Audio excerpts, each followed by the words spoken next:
Recording begins.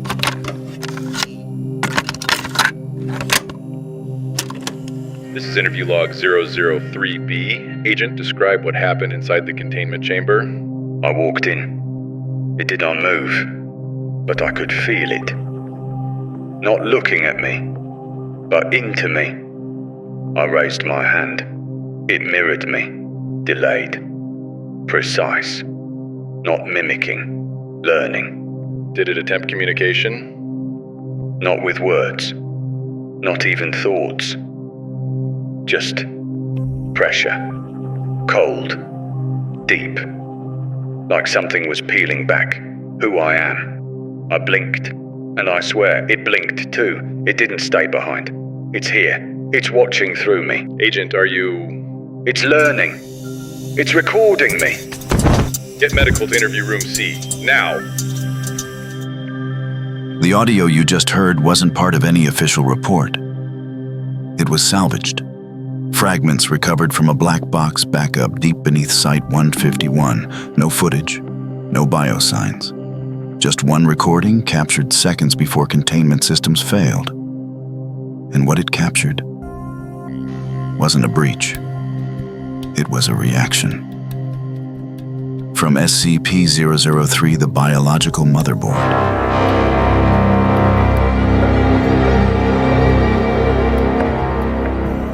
SCP-003 was not found in a jungle, a ruin, or a forgotten tomb.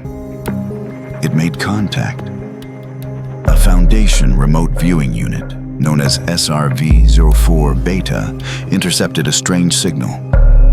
It was not background noise, but a structured sequence of pulses and symbols, as if something intelligent was reaching out. The signal led them to a desolate region with no recorded signs of life. Buried in the earth was a slab of stone, glowing faintly with flickering runes. And resting on that slab was something even more bizarre. A tangled mass of organic matter. Not quite a machine, not quite flesh. Long strands of chitin, fibers that resembled human hair, hardened plates like fingernails, all arranged in a precise layout, eerily similar to a modern computer motherboard. This was SCP-003. More specifically, it was made up of two separate parts. The stone platform was designated SCP-032. The living structure on top was SCP-031. The temperature inside the containment chamber begins to drop. At anything below 35 degrees Celsius, SCP-003 starts to respond. The living mass known as SCP-031 begins to stir. Its fibers twitch like muscles waking up. A slow pulse moves across its surface as if it is breathing. Then it begins to grow. Slowly at first. It absorbs everything nearby. Air particles, metal plates, fragments of the chamber wall. All of it is converted into living tissue. Skin, hair, nails, tooth enamel. The entire chamber is slowly covered in something disturbingly human. Then it spreads further. SCP-0031 extends long, spindly limbs across the floor. Its body shifts into the shape of a massive brittle star. Strange, eye-like structures form and begin scanning the room. But the real fear begins when it touches something alive. It does not consume. It observes. SCP-0031 begins to copy what it finds. A human arm takes shape. Part of a face. A torso, half-formed. It is not perfect, but it is learning. Then, it makes a sound. Not a growl, not a scream, but a low, broken voice trying to form speech. It is trying to communicate. That is when the stone slab, SCP-003-2, activates. The glowing runes begin to flash. Intense radiation surges from the surface. The creature recoils. Its flesh curls, blackens, and begins to disintegrate. SCP-003-2 is not just a component of the system, it is a safeguard. And SCP-003-1 may be something that was never meant to be awakened. A specialized research unit, designated M03 Gloria, was assigned to monitor SCP-003. Their mission was not just to contain it. They intended to provoke controlled growth and observe the results. They wanted to understand what SCP-003 truly was and what it was trying to become. During a scheduled experiment, the team deliberately lowered the temperature inside the chamber below the safe threshold. But this time, the reaction from SCP-003-1 was different. It did not halt after expanding. It did not behave like a creature blindly replicating tissue.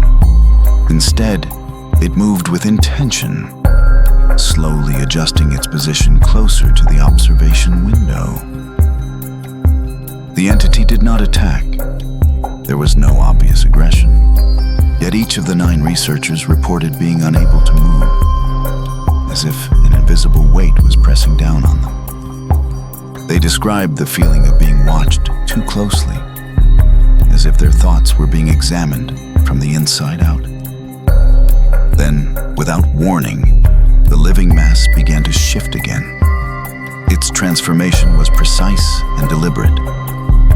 From the tangled structure emerged a single figure, towering over 3 meters tall. Its form resembled that of a human woman. Black tendrils flowed where hair should be. Tubes pulsed along its back, leaking a cold, pale fluid. It opened its eyes, and then it spoke. The sound was rough and fragmented. Not natural, not mechanical, but unmistakably an attempt at human speech. A field agent was dispatched to enter the chamber. He claimed to be operating under direct orders from the 05 Council. He stepped forward and stood face to face with the humanoid entity. It did not react with hostility. Instead, it mirrored his posture. Its movements were slow and careful, as if it were learning from him in real time. The agent later described a sensation that could not be recorded by instruments. He felt a presence, not a voice, not a message, but something aware of him. Something cold and deeply analytical. It was as if an intelligence was observing him from behind invisible eyes, dissecting not his body, but his identity. Before further interaction could occur, the facility's power systems were restored.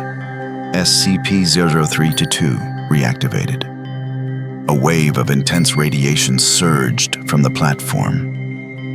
Temperatures spiked instantly. The humanoid form convulsed and then collapsed.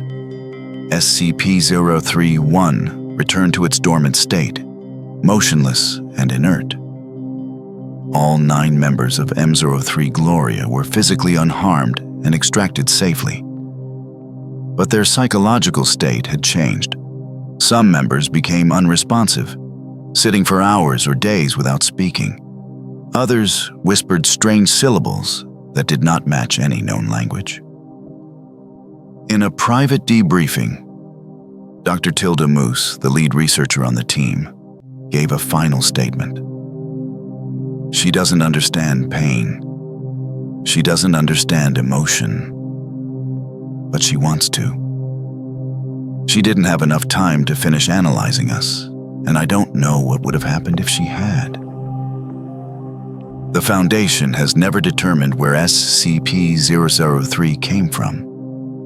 Its design does not match any known form of technology, biology, or written language on Earth. But scattered fragments of information have led to one disturbing possibility. The runes carved into SCP-003-2 do not belong to any human linguistic system.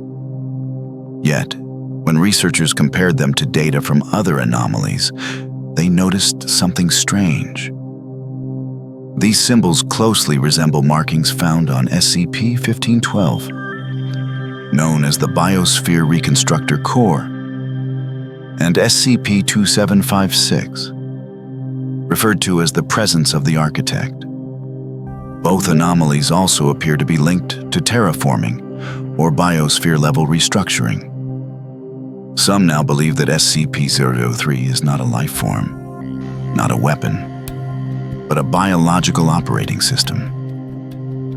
A machine sent from elsewhere in the universe, designed to scan, evaluate, and reformat a planet if it fails some unknown criteria. A life-seeding program, a reset button for entire ecosystems. And if that theory is true, then Earth may have already been tested. SCP-003 may have come close to completing its update of humanity before something or someone locked it away. SCP-032 is that lock, but it is failing. The runes are growing dimmer. Its internal heat has faded.